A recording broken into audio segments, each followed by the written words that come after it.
ময়নামা বরডাভা জামে মসজিদের কমিটির পক্ষ থেকে এই কম বয়সী যে হাফিজ, নাম কি, সালেহ আহমদ, ফয়সাল আহমদ, খুব কম বয়সে সে হাফিজে কোরআন হয়েছে।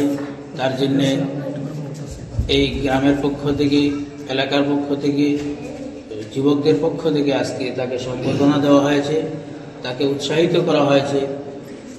আর আপনাদের মাধ্যমে আমরা জানাইতে চাচ্ছি যে এটাই যে তার ভবিষ্যতে যেন সে আরো বড় আলিম, বড় উচ্চ দরজায় একজন জ্ঞানী ব্যক্তি হয়। এটাই আপনারা তার জন্য সকলে দোয়া করবেন। আর আমাদের প্রত্যেক গ্রামে, প্রত্যেক এলাকায় যেন ঘরে ঘরে একজন হাফিজ এবং আলিম, ডক্টর, ইঞ্জিনিয়ার আমাদের সমাজের মধ্যে যেন হয়, যেন সমাজ উন্নত হয়। এটার দিকে আমরা মুসলিম সমাজ যেন ভূমিকা পালন করি, এটাই আমার দেশবাসীর কাছে, এটাই আমার আহ্বান। আসসালামু আলাইকুম।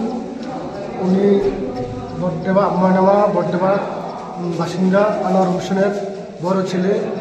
আজকে গত 8/2/2024 সালের তারিখে কোরআনে হাফেজ হয়েছে। উনি এত অল্প বয়সে কোরআনে হাফেজ হওয়ার পরে আমাদের ময়নামার নাম সারা সোনামুড়া চাপ ডিভিশনের মধ্যে উজ্জ্বল করেছে।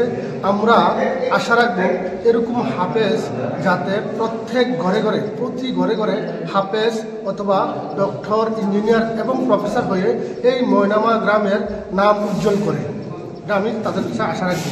এই মাসুম বাচ্চার জন্য প্রত্যেকে, যত সুনাগরিক বিন্দু আছে, প্রত্যেক ধর্মীয় মানুষ যাতে তার জন্য প্রাণ ভরে দোয়া করে, যাতে মৃত্যুর আগ পর্যন্ত তিনি এই যে কোরআনের হাফেজ তার হৃদয়ের মধ্যে গেঁথে রেখেছে, সেটা যাতে জারি থাকে।